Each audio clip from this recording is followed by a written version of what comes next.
Assalamualaikum warahmatullahi wabarakatuh. Saya Retnekawati, kelas 1B dengan MPM 0920000011, program S1 Keperawatan reguler dari Sekolah Tinggi Ilmu Kesehatan Indonesia Maju. Di sini saya akan menjelaskan materi ke-6 dari Bapak Fathul Qorib, mata kuliah Pendidikan Pancasila.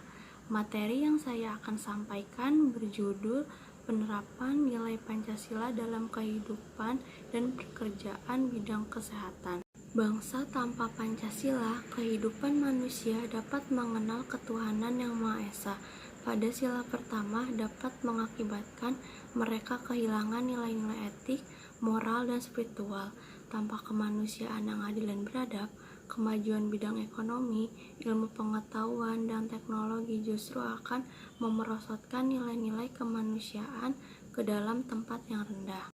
Tanpa nilai persatuan dan kesatuan, bangsa Indonesia akan mengalami perpecahan dari dalam.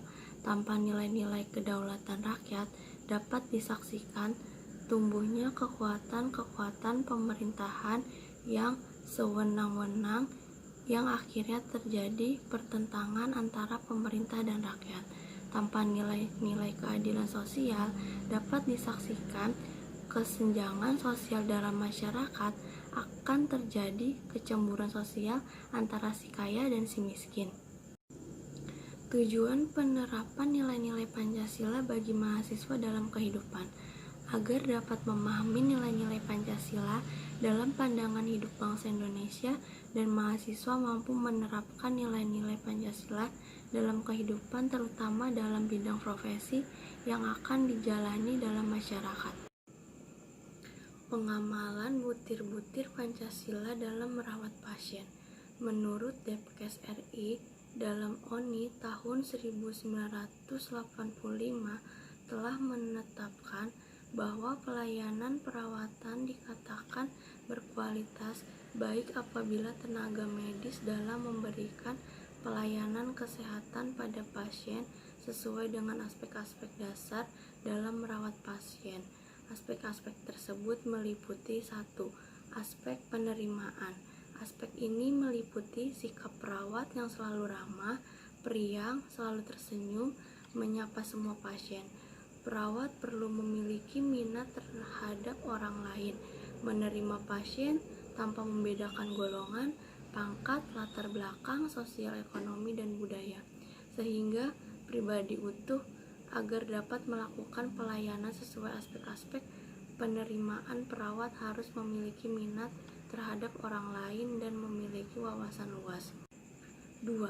Aspek perhatian. Aspek ini meliputi sikap perawat dalam memberikan pelayanan keperawatan. Perlu bersikap sabar, murah hati, dalam arti bersedia memberikan bantuan dan pertolongan kepada pasien dengan sukarela tanpa mengharapkan imbalan, memiliki sensitivitas dan peka terhadap setiap perubahan pasien, mau mengerti terhadap kecemasan dan ketakutan pasien. 3. Aspek komunikasi. Aspek ini meliputi sikap perawat yang harus bisa melakukan komunikasi yang baik dengan pasien dan keluarga pasien. Adanya komunikasi yang saling berinteraksi antara pasien dengan perawat, dan adanya hubungan yang baik dengan keluarga pasien. 2.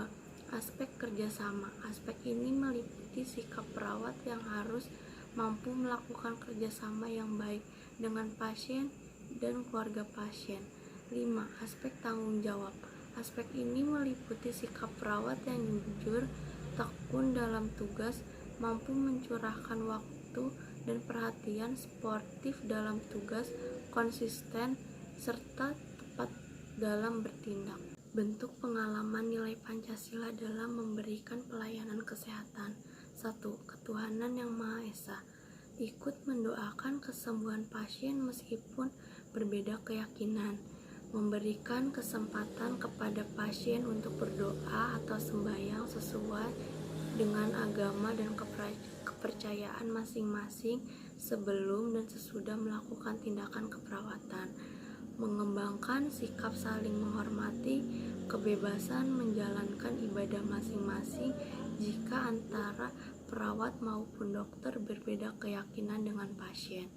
2. Kemanusiaan yang adil dan beradab. Memberikan pelayanan yang adil tanpa membeda-bedakan suku, keturunan, agama, kepercayaan, jenis kelamin, kedudukan sosial, warna kulit, dan sebagainya sesuai dengan penyakit yang diderita pasien.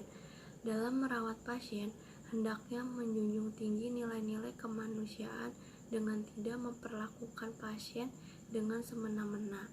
Perawat merawat pasien dengan penuh perasaan cinta, serta sikap tegang rasa dan tepat selera. Membela pasien atau patient advocate pada saat terjadi pelanggaran hak-hak pasien, sehingga pasien merasa aman dan nyaman. Perawat memberikan informasi dengan jujur dan memperlihatkan sikap empati, yaitu turut merasakan apa yang dialami oleh pasien, meningkatkan dan menerima ekspresi perasaan positif dan negatif pasien dengan memberikan waktu untuk mendengarkan semua keluhan dan perasaan pasien. 3. Persatuan Indonesia mengembangkan kerjasama sebagai tim dalam menyelenggarakan pelayanan kesehatan, mengutamakan kepentingan dan keselamatan pasien daripada kepentingan pribadi. 4. Kerakyatan yang dipimpin oleh hikmat kebijaksanaan dalam permusyawaratan perwakilan. Sebelum melakukan tindakan perawatan kepada pasien, perawat hendaknya mengutamakan musyawarah dengan pasien dan keluarga pasien dalam mengambil keputusan. Musyawarah dilakukan dengan akal sehat dan sesuai dengan hati nurani yang luhur serta dapat dipertanggungjawabkan kepada Tuhan Yang Maha Esa. Menjunjung tinggi harkat dan martabat manusia, nilai-nilai kebenaran dan keadilan, mengutamakan persatuan dan kesatuan demi kepentingan bersama. 5. Keadilan sosial bagi seluruh rakyat Indonesia. Mengembangkan sikap adil dengan menjaga keseimbangan antara hak dan kewajiban terhadap semua pasien. Perawatan pasien dilaksanakan dengan sikap dan suasana kekeluargaan dan kegotong royongan antara pasien, keluarga pasien, perawat, dokter, serta tim para medis dan medis lainnya. Sekian penjelasan materi yang saya sampaikan. Terima kasih yang sudah menyimak video saya sampai habis. Wabillahi taufik wal hidayah. Wassalamualaikum warahmatullahi wabarakatuh.